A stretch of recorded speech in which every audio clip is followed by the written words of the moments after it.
Então, querido Andy, please, you can start your presentation. I don't know if have you understood the introduction? Yeah, I think my Portuguese is just good enough for me to understand and I thank you very much for it. Very kind. Very nice to speak to everyone today. As you heard, and I apologize for speaking in English, by the way. I hope you can understand. I will speak slowly. I hope the connection is okay. Tell me if there's any problem with the connection, and I will repeat some things. So as you've heard, I started off as a medical doctor in family medicine, but I've now moved into environmental health, and particularly these broad concepts of planetary health, the interaction between human health and natural systems, and specifically climate change as one of the major threats to the future of the health of humanity. And I'm going to base my remarks on this commission on planetary health, which I chaired in 2015. I think many of the concepts are still accurate, even if some of the data has changed. And then a book I wrote a couple of years ago with my friend and colleague, Howie Fromkin, bringing more up to date some of these ideas.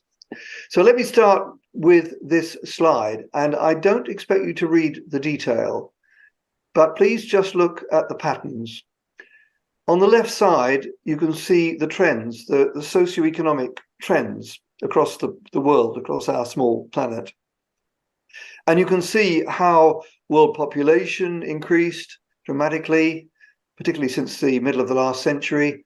The world economy grew, GDP, gross domestic product. There was an increase in primary energy use. Fertilizer consumption increased because of the need to grow more food for the increasing world population. And many other changes had occurred. So there were big advances in human health, about 20 years additional life expectancy since the middle of the last century. The number of people living in absolute poverty declined.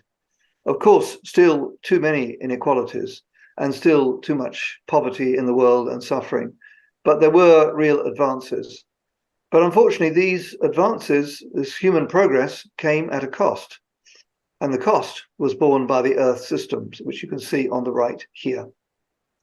So these trends, these changes were called the Great Acceleration, because you could see the trends accelerating from the middle of the last century. And you can also see how the Earth system impacts accelerating since the middle of the last century.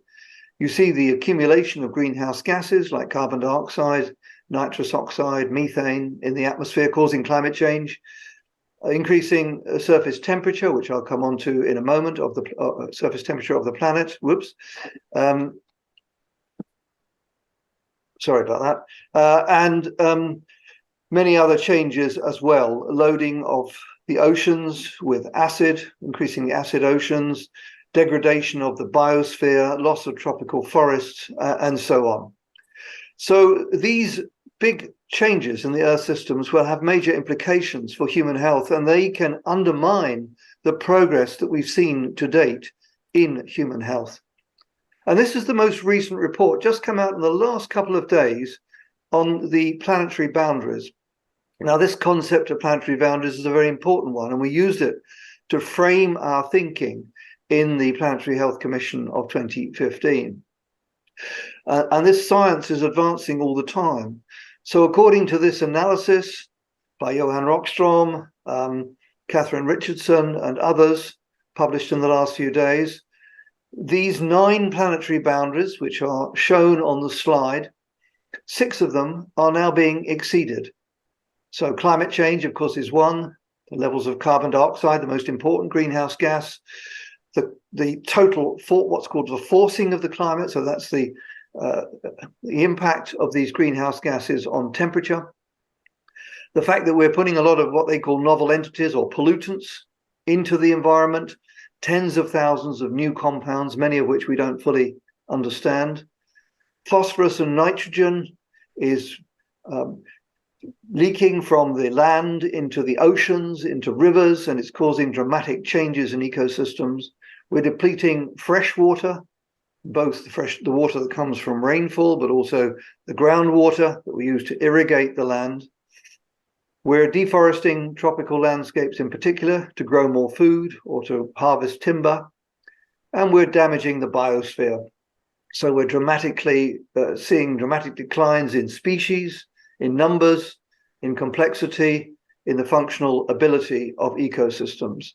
And all of these combinations, of course, interact, and they have very, very negative implications for human health, but we don't fully understand them, of course. We're still trying to understand the complex implications for human health.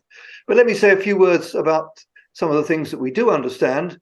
One, of course, is extreme heat. And on the left side of this slide, you can see the red line is the global average temperature, and the orange line is what it would be if we didn't have human-induced climate change, which is due to the burning of fossil fuels, deforestation, and other factors as well, due to human activities. And you can see that the average temperature is over 1.1 degrees higher. It increases more over land, over the oceans, than over the oceans. And some parts of the world heat up faster than others. For example, the Arctic is heating up faster than other parts of the world. And we're seeing melting of ice caps and so on. And we now know that health is being affected in many parts of the planet. Not just in low-income countries, also in high-income countries. We're seeing in wildfires in North America, for example. And we also can begin to attribute, through improved science, we can say that some of these deaths wouldn't have occurred in the absence of human-induced climate change. And one example is a recent paper which showed that more than 1/3 of total heat deaths over recent decades can be attributed to human-induced climate change. And you can see from the map on the right, that data comes from sites in 43 countries, but there are big gaps. So much of Africa and Asia, we don't really know what's happening. So these estimates are probably underestimates. Now, these are, of course, not chronic disease, they're acute deaths, but we do know that some chronic diseases like diabetes increase the risks of extreme heat exposure. So there's an interaction between these acute exposures and chronic disease. This infographic tries to summarize the complex exposure pathways by which climate change can impact human health. You can see at the top is the greenhouse gas emissions, changing the climate, and through a range of demographic, socioeconomic, and other environmental factors, these affect the magnitude and the pattern of risks. So where you live in the world, the background level of poverty, for example, your baseline air and water quality. And then through a range of exposure pathways, climate change can influence these risks. The obvious things like extreme weather events, floods and droughts, for example, heat stress, as I mentioned, the increasing difficulty of working as the temperatures increase. So people, particularly those working in the open air, they can't air condition their work environment, find it more difficult to work, and that drives more people back into poverty. Air quality, we know that there's increasing pollen, for example. Some types of pollen are increasing. Wildfires, which I'll mention in a moment. Water quality and quantity, food supply and safety, and of course the distribution of many vector-borne diseases. And then lastly, and very importantly, but difficult to quantify, the effects on poverty, on conflict, on migration, and so on. So you can see that there are many pathways by which climate change can affect health. And this is not an exhaustive list. There are other things as well, like zoonotic diseases and so on. I don't have time to speak about very much.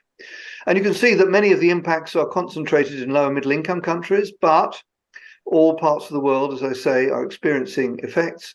And somewhat to our surprise, some high-income countries like Canada, for example, North America, are seeing terrible wildfires. And some of the effects are shown in this slide. We know that wildfire particles are smaller than those in particulate matter from urban sources. They have a higher proportion of PM 2.5, very small particles, of course. They're probably more damaging. They contain more oxidative and pro-inflammatory components. And the slide shows you the increase in all-cause mortality following exposure to wildfires, cardiovascular mortality, so probably people with pre-existing cardiovascular disease are more susceptible, respiratory mortality, so people with pre-existing chronic obstructive pulmonary disease, for example, are likely to be more susceptible to wildfire smoke. And the map just shows you where there have been different levels of wildfire-related PM 2.5, fine particle air pollution. And you can see, again, there are gaps in monitoring around the world, but some of these sites have extraordinarily high levels of air pollution, over 200 micrograms per cubic meter. And remember, at the moment, probably where you are, I would guess you're probably breathing about air that probably contains around 20 micrograms. I don't know exactly. I'm probably breathing air that contains about 12 micrograms per cubic meter, something like that. But even at those low levels, there are increased risks. And in fact, the risks increase very rapidly, not just for wildfire-related air pollution, but for all types of fine particle air pollution as the level goes, the concentration goes up. But we also know that the environmental change affects food systems through the growth of crops. And this is a systematic review that we did a few years ago, led by my colleague Pauline Shieldbeek. And that showed how, in this case, some vegetable and legumes like beans, peas, and so on, other legumes, very important for nutrition. Their growth is stimulated to some extent by carbon dioxide. Well, you might think, well, that's a good thing, isn't it? Well, maybe, but the problem is, as you stimulate the growth of some of these crops, it also reduces the level of micronutrients, so zinc and iron, for example. And we know that micronutrient deficiency affects perhaps 2 billion people around the world.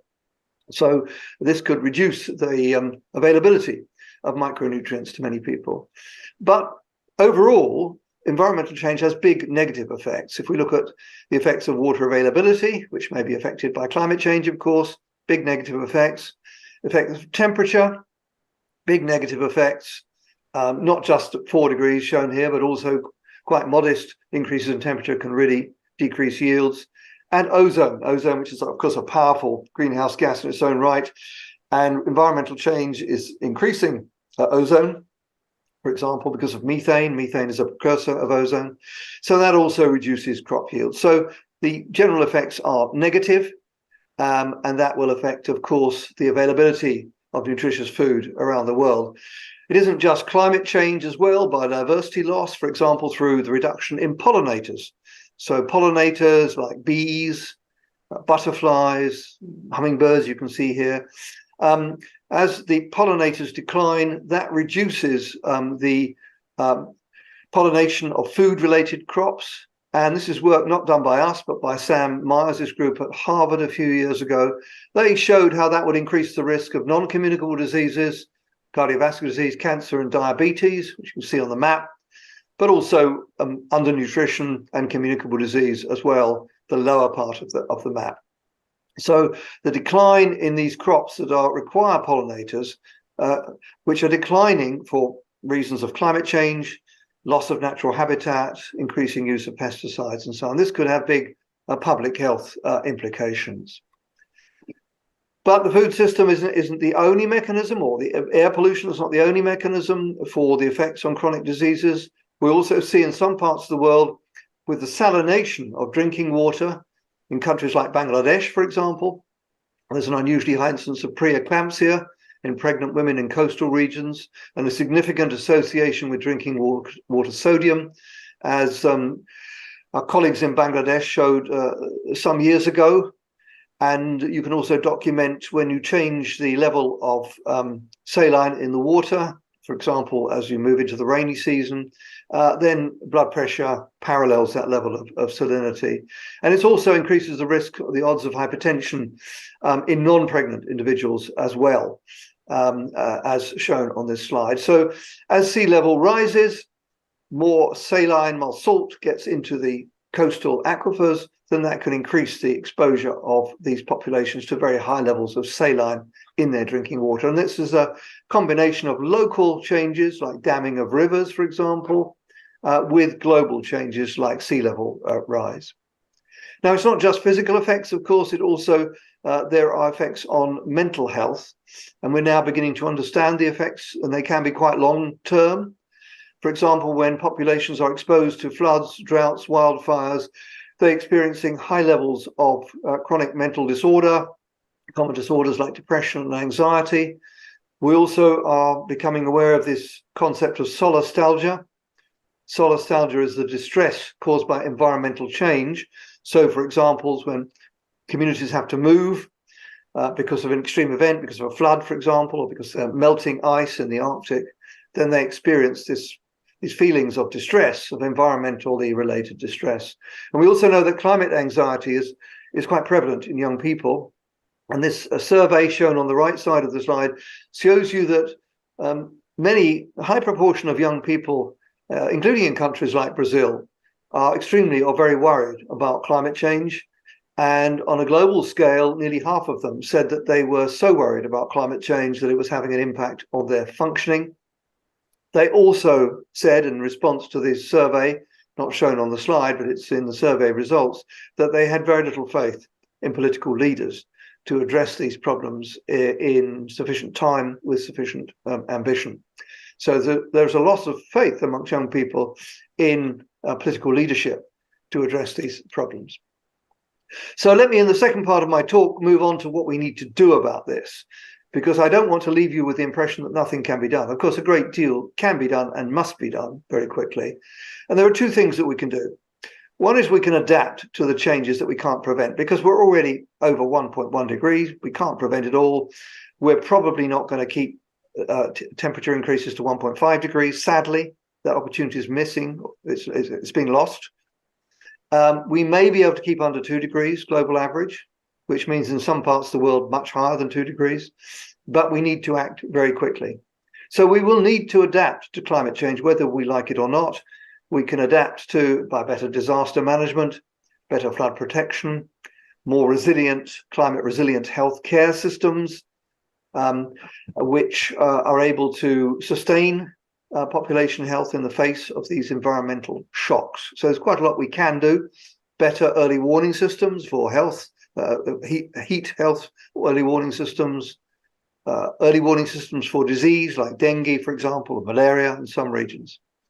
But we have to mitigate, and mitigation in climate terms means cutting emissions that cause climate change. And that means moving towards sustainable transportation, stopping our dependence on fossil fuel powered private vehicles in particular, clean energy, energy efficiency, more sustainable diets, because we know that agriculture and food are responsible for about 25% of greenhouse gas emissions, particularly methane that comes from ruminants, cattle, for example. So we have to make these really quite major transformations in our society. We know quite a lot of what to do, although there are big gaps, as shown on this slide. A recent review done also by my colleague Pauline Shielbeek showed only 2 well-designed studies of climate change adaptation strategies and their impact on public health, having reviewed over 1,500 papers. So we know to some extent what we have to do, but there's still big gaps in the evidence. But mitigation is crucial.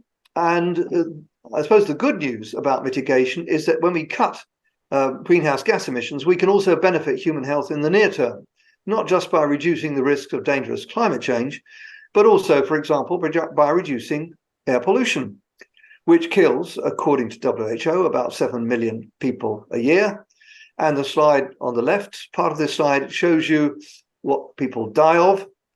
And as you can see, about a third of these deaths are from ischemic heart disease, various manifestations of ischemic heart disease, about 20% from stroke, just over 20% from pneumonia, nearly 20% from chronic obstructive pulmonary disease, and probably about 7% from lung cancer as well, because air pollution has been linked to lung cancer. Not as important as tobacco, of course, but it does contribute to lung cancer. Now, we also know that there's growing evidence that even low levels of air pollution are important. So there's no kind of safe level. And that's been reflected in the new WHO air quality guidelines, which are lower than they were 15 years ago, as you can see from the slide. And it compares the previous guideline levels with the 2021 guideline levels. And you can see that for many of these, fine particulate matter, for example, nitrogen dioxide, the levels are substantially lower. And so that means that we need to have much more ambition, but it also means that we will have bigger benefits as we reduce exposure to air pollution, both household air pollution, but particularly, of course, burning fossil fuels, it's ambient outdoor air pollution as well. And this slide is taken from a study we did with our colleagues in Germany, Jos Lelleveld and colleagues a few years ago, trying to estimate the number of deaths due to fossil fuel related air pollution, because not all air pollution comes from fossil fuels, but a lot of it does. And this study showed about 3.6 million deaths based on 2015 data. We're updating that data at the moment, and the numbers, I can't share the numbers with you because they haven't been published yet, but they will be larger numbers than before because of changing evidence about the low levels of the effects of low levels of air pollution. You can see where those deaths occur: India, China, Europe, North America. Some also you can see in Brazil, particularly in southern Brazil as well. Not so much in Africa because people don't burn so many fossil fuels. But if people develop along a high fossil fuel burning trajectory of development, then of course there'll be more deaths from fossil fuels. Many of those from coal burning, but also of course oil and to some extent gas as well, particularly around nitrogen dioxide, which is not shown so much in this slide. But here's a slide showing you nitrogen dioxide. And the nitrogen dioxide, we believe, increases the risk of asthma. And this is showing you the number of deaths in young people, sorry, not number of deaths, but the incident cases of asthma in young people and adolescents from nitrogen dioxide air pollution, based on a study we did also with the Lelyveld group a couple of years ago. About 3.5 million cases of asthma we thought could be attributed to nitrogen dioxide. Much of this comes from fossil fuel use in land transportation, power generation, and to some extent solid biofuels in households as well. And you can see that Brazil has quite a high level. It has a high background level of asthma in young people, and roughly 14% of that in Brazil as well is contributed, we estimated, from nitrogen dioxide. But there are also other benefits from addressing transport systems, not just air pollution, also physical activity. And we and others have done studies in cities like Delhi, Sao Paulo, with Brazilian colleagues, London and England and Wales more generally, looking at the health benefits of active travel, by which we mean walking and cycling, but also increased use of public transport and getting people less to use their private cars less. And that causes quite big health benefits in these different environments. The amounts of the actual disease burden averted depends very much on where you are and what kind of assumptions you make, but they're substantial benefits. A lot of them, some of them are due to air pollution reductions, but quite a lot due to physical activity. Of course, there can be an increased risk of road injuries, but it depends how you design the action. So if you separate, for example, cycles from motor vehicles, then you can reduce the risks, of course. And the bottom part of the slide just shows you the benefits to our National Health Service in England and Wales. If we could, this is in economic terms, if we could reduce some of the use of the healthcare system by reforming our transport system and getting people in England and Wales, urban England and Wales, to walk and cycle like the population of Copenhagen in Denmark, which you may know has very high levels of walking and cycling. And so we estimated big potential benefits from reduced diabetes, dementia, heart disease, stroke, and some types of cancer as well. And these accelerate over time because there's a lag. For some of them, like cancer, for example, it takes quite a long time to get the benefits. There are other studies looking at the neighborhood walkability. This work was done in Canada, looking at the relationship between neighborhood walkability with change in overweight, obesity, and diabetes over time. And what it shows you on the left there is that those people living in the most walkable neighborhoods in the urban population in Ontario had much lower levels of diabetes. And that's because if you make the places that people want to access, like shops, health centers, schools, if you make them easily accessible by walking, then people will walk there. And this shows you the health benefits of doing that. We don't know yet the effects of electric vehicles. We believe they'll probably be broadly beneficial because they're not emitting so much. They don't emit any pollutants from the tailpipe, so fine particles and nitrogen dioxide. But of course, the electricity has to be generated, so you have to generate it from clean resource sources. And it also depends on the particles that come from the tires and the brakes. And there's still a lot of debate at the moment about what the importance of those particles. and whether they will decrease with electric vehicles. There's some studies suggesting they will because of the use of regenerative braking, but electric vehicles can also be very heavy, and so they can increase tire wear. So a lot of work going on at the moment to try and understand the health implications of electric vehicles. And then moving on to green space, we know that being exposed to green space is good for your health. It can also help to cool cities, so it's an adaptation strategy. But it may also help to reduce the risk of the use of air conditioning, and air conditioning is has a big drain on energy.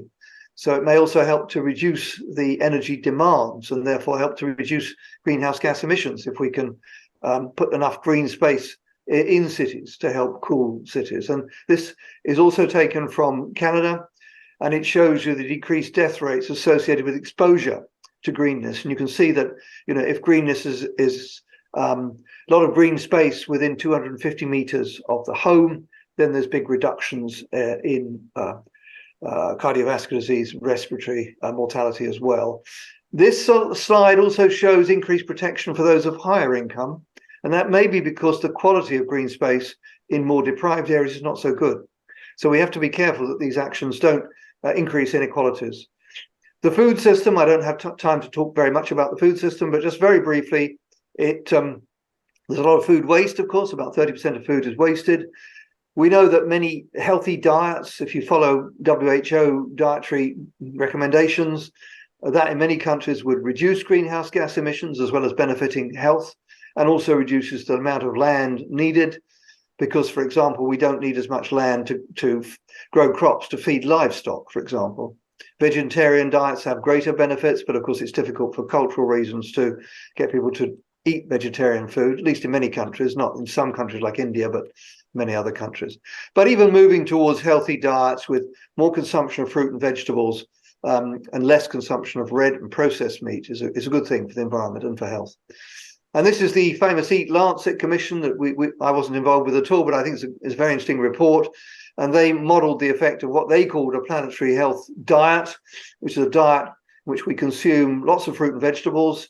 As you can see, over 400 grams a day, 500 grams or perhaps more of fruit and vegetables, whole grain carbohydrates, much lower levels of red meat and dairy products than many countries consume, and more nuts and seeds as well.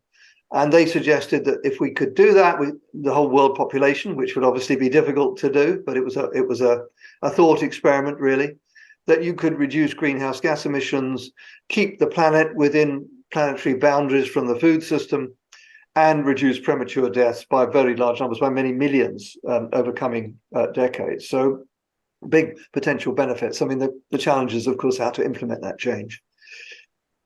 So in conclusion, let me just summarize that to say that we are exceeding the planetary boundaries on the small planet in which we live. This threatens to undermine the progress that we've seen in health, and I think we're witnessing the effects of climate and many other environmental changes on the health of populations around the world.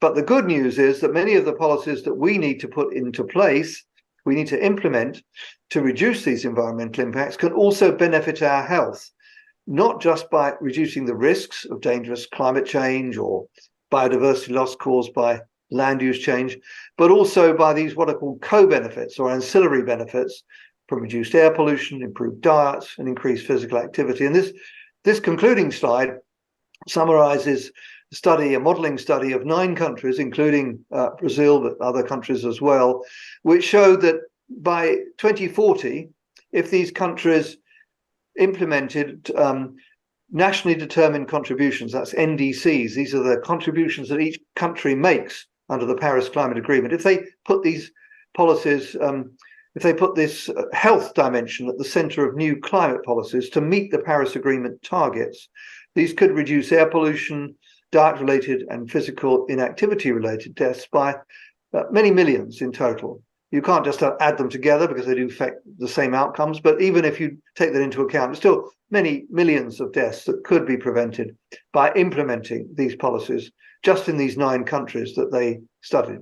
So you can see that there are big win-win strategies for human health and for the planet. Thank you very much indeed.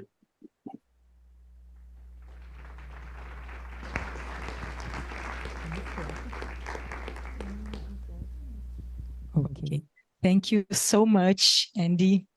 This is a very comprehensive presentation, although short, but very comprehensive and dramatic.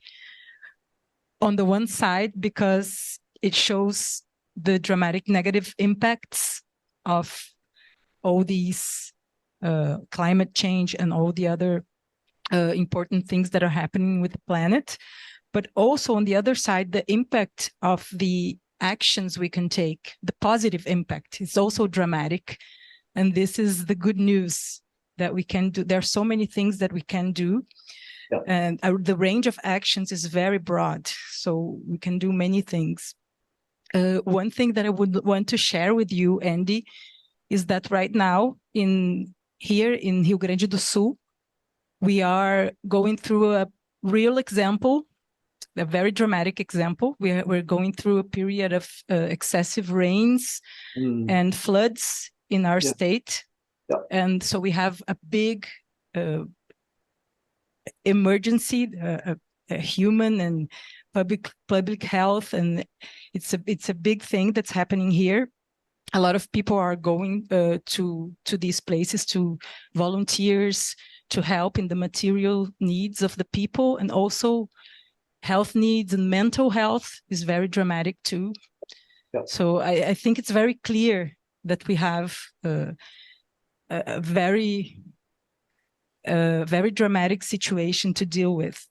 Yeah. But what I wanted to ask you, Andy, is, well, I think that one of the biggest problems that we have is that still, for most of the people, when we see this, all these data and all this situation about planetary health, is that still, for most of the people, it's distant from our own lives. It's like, this is a problem of the other people. This is not reaching me.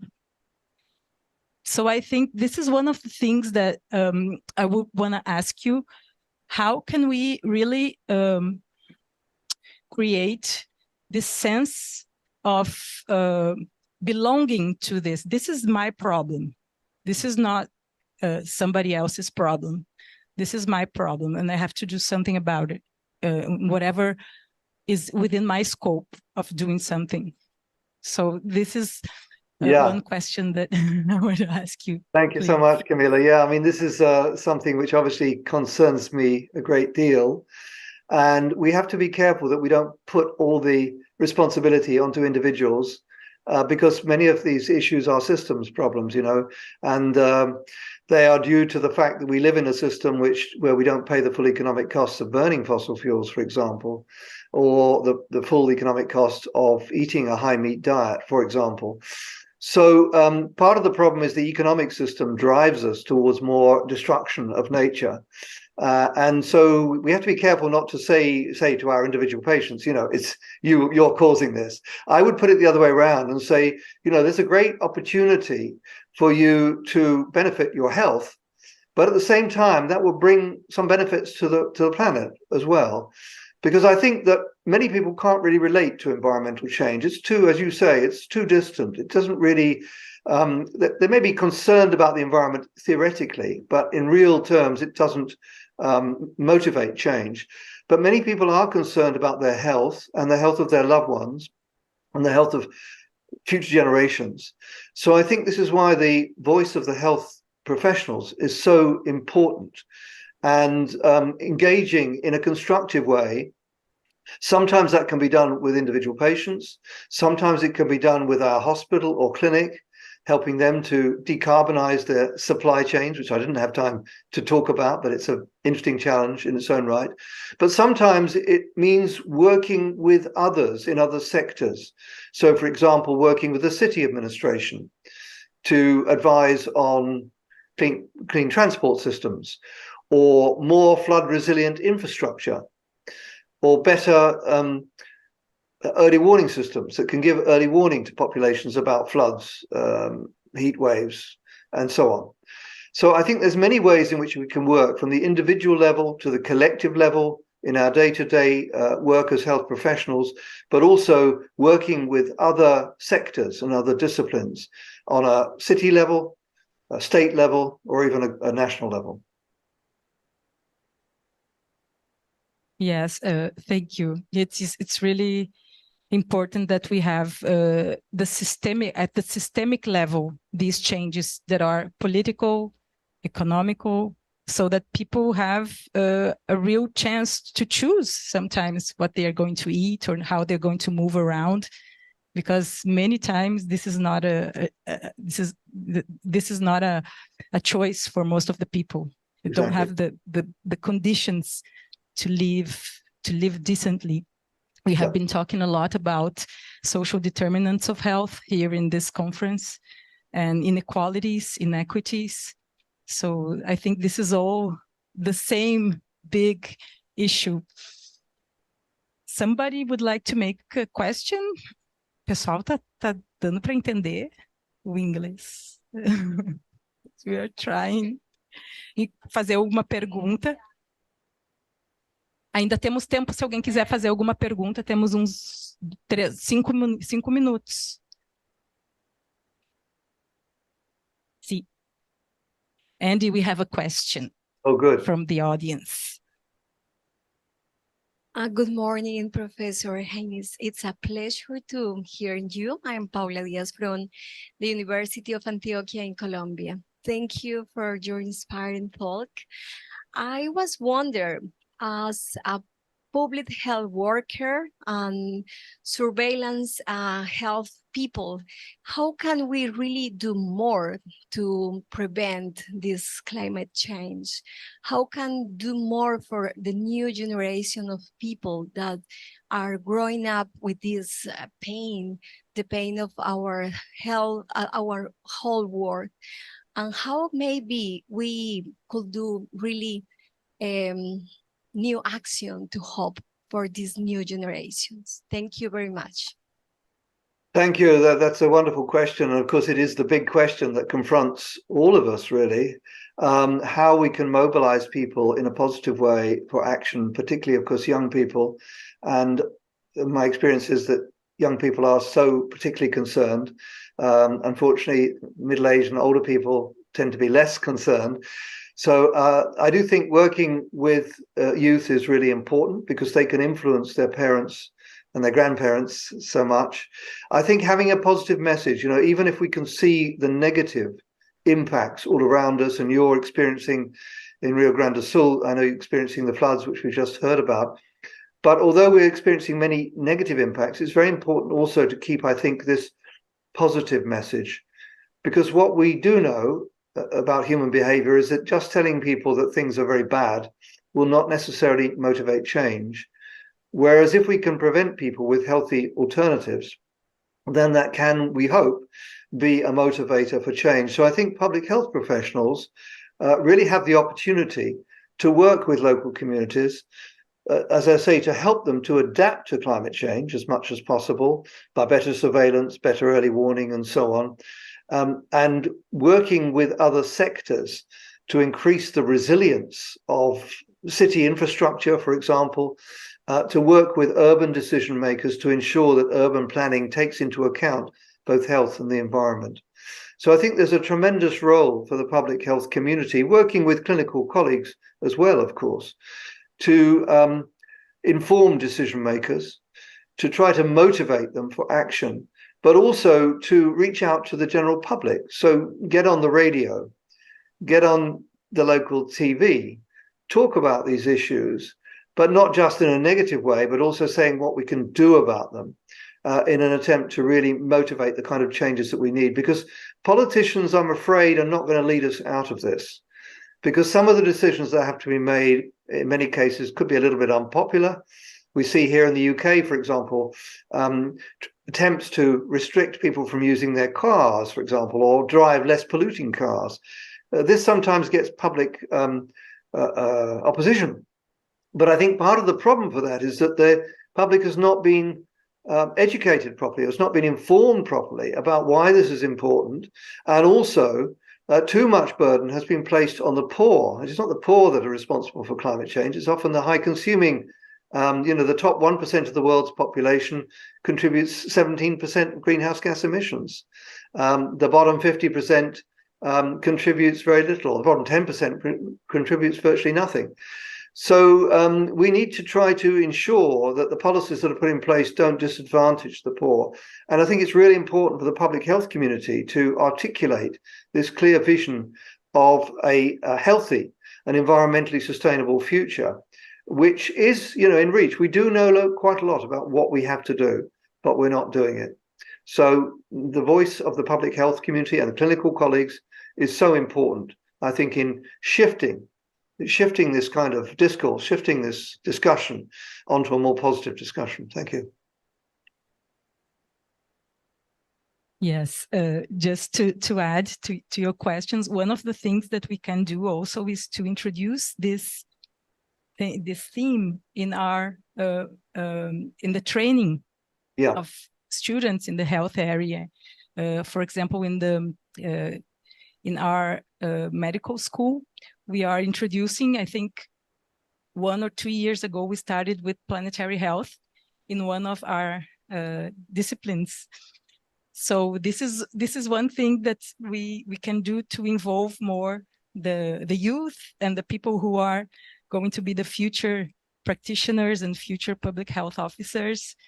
We are very hopeful with this kind of thing, but of course it's very small.